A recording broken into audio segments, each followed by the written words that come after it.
Hello friends, welcome back to my channel. आज हम quasi contract के बारे में पढ़ेंगे कि क्वासी कॉन्ट्रैक्ट क्या होता है। इसके बहुत सारे पार्ट्स आएंगे। अभी ये पार्ट 1 है जिसमें हम इंट्रोडक्शन करेंगे कि क्वासी कॉन्ट्रैक्ट कैसे कॉन्ट्रैक्ट होते हैं। इसको आप ध्यान से कीजिए और फिर देन हम इसके सारे सेक्शन को 1 बाय 1 टैकल करेंगे। Quasi contract are those contract which resemble ordinary contract in some respect but are different from contract in other respect.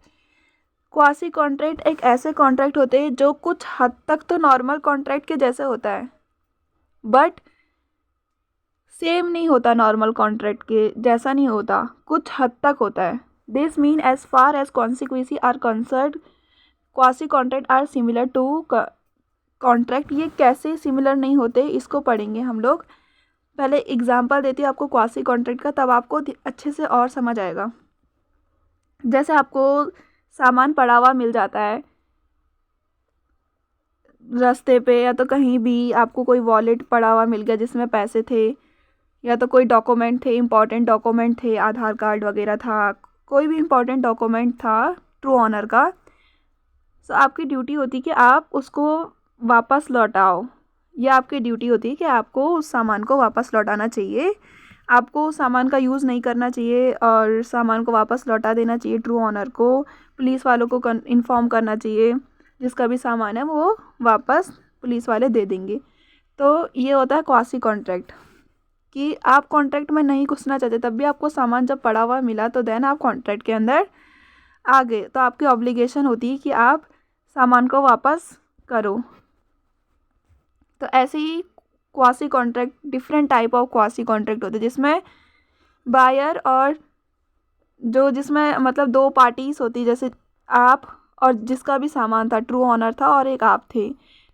तो दो पार्टी होती है, दोनों पार्टी एक दूसरे को जानती नहीं है। आप नहीं जानते ना किसका सामान है, वो आधार कार्ड एड्रेस वगैरह देख करके ही जानोगे। तो सामान नहीं जानते कि आप किसका है, तो इसीलिए एक दूसरे को जानते नहीं है। ट्रू ऑनर और जिस आपको मिला है, जो भी जिसको भी मिला है सामान, वो एक दूसरे को जानते नहीं है। और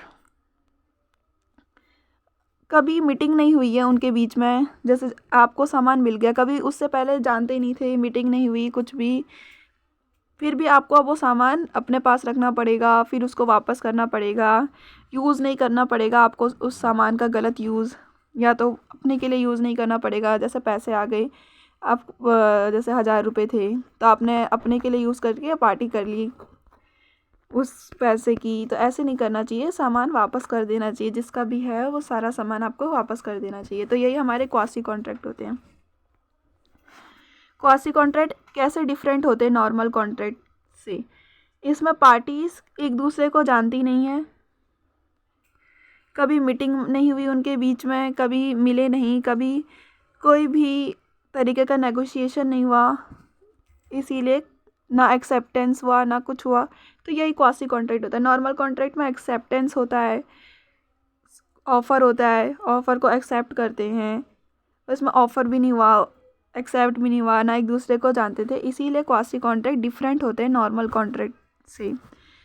इसमें क्वासी कॉन्ट्रैक्ट में क्या इम्पॉर्टेंट है कि कोई भी पर्सन दूसरे का सामान का अनजस्ट इनरिचमेंट, मतलब दूसरे के सामान का यूज़ नहीं कर सकता। जैसे 1000 रुपये मिले और 1000 रुपये की आपने पार्टी कर ली, सो यूज़ नहीं कर सकता है कोई भी इंसान, गलत यूज़ मतलब पूरा यूज़ नहीं कर सकता है। इससे ऐसे तो जिसका सामान खोया है वो तो बेचारा लॉस में रहेगा ना, और आप पूरे मज़े ले लोगे, दूसरों के एक्सपेंसेस आपका प्रॉफिट। इसीलिए कोई भी पर्सन को ऐसा यूज़ नहीं करना चाहिए किसी के भी सामान को।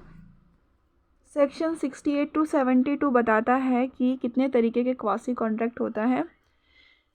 1 बाय 1 सेक्शंस को रीड करेंगे। आज हम सेक्शन 68 करेंगे और अगली वीडियो में 69, फिर 70, फिर ऐसे 72 तक पूरा सेक्शन कंप्लीट करेंगे। Claim for necessary supply to person incapable of contracting और ऑन हिज अकाउंट।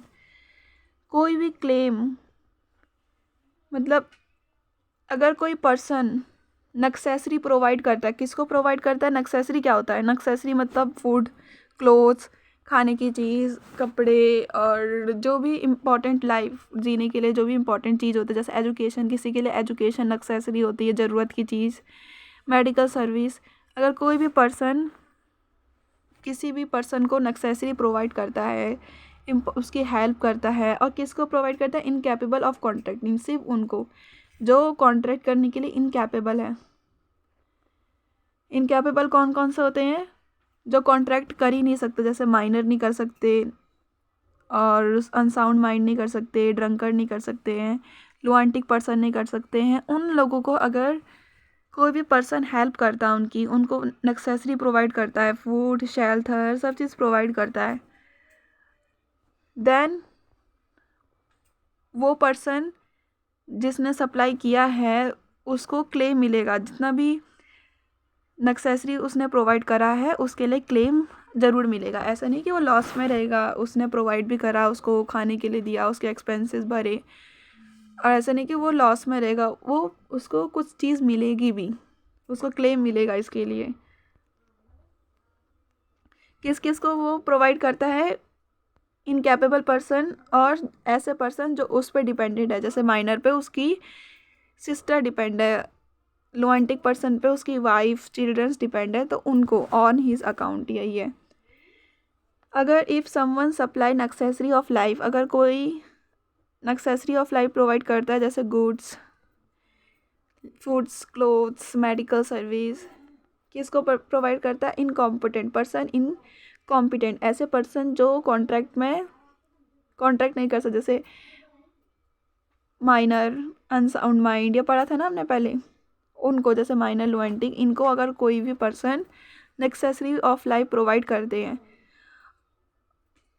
और someone legally depend on incompetent person, और ऐसे पर्सन जो इनकॉम्पिटेंट पर्सन पे डिपेंड है, जैसे wife, children of unsound mind, जैसे वाइफ हो गई अनसाउंड माइंड की, चिल्ड्रन ऑफ अनसाउंड माइंड हो गए, कोई माइनर हो गया जो अपनी बहन के साथ गुम हो गया, और उसकी बहन है, अब वो जो पर्सन माइनर की हेल्प करता है उसकी बहन की हेल्प करता है, तो उनके लिए है ये कि legally depend on such incompetent person, अगर उनकी हेल्प करता है माइनर की, और ऐसे पर्सन जो इनकॉम्पिटेंट पर्सन पे डिपेंडेंट है, देन सप्लायर को रीज़नेबल प्राइस मिलेगा, जितना भी उसने हेल्प करी है उसका प्राइस मिलेगा। किस में से प्राइस मिलेगा? जितनी भी प्रॉपर्टी बच रखी, जैसे माइनर को फूड्स, क्लोथ्स प्रोवाइड किया था, तो माइनर की प्रॉपर्टी में से ही मिलेगा, अगर कोई प्रॉपर्टी है तो। पर्सनल लाइबिलिटी नहीं होती है इनकॉम्पिटेंट पर्सन की, अगर उसके पास कोई प्रॉपर्टी नहीं है तो वो नहीं कर सकते हैं क्लेम, अगर प्रॉपर्टी है तभी कर सकते हैं कोर्ट। जैसे ए बी को और बी की वाइफ को क्या प्रोवाइड करता है? नेसेसरी ऑफ लाइफ, देन ए को क्या मिलेगा? बी की प्रॉपर्टी में से रिम्बर्समेंट मिलेगा, उसको क्लेम कर सकता है ए कि मैंने उसकी हेल्प करी थी बी की, अब मुझे मेरा रीज़नेबल प्राइस चाहिए।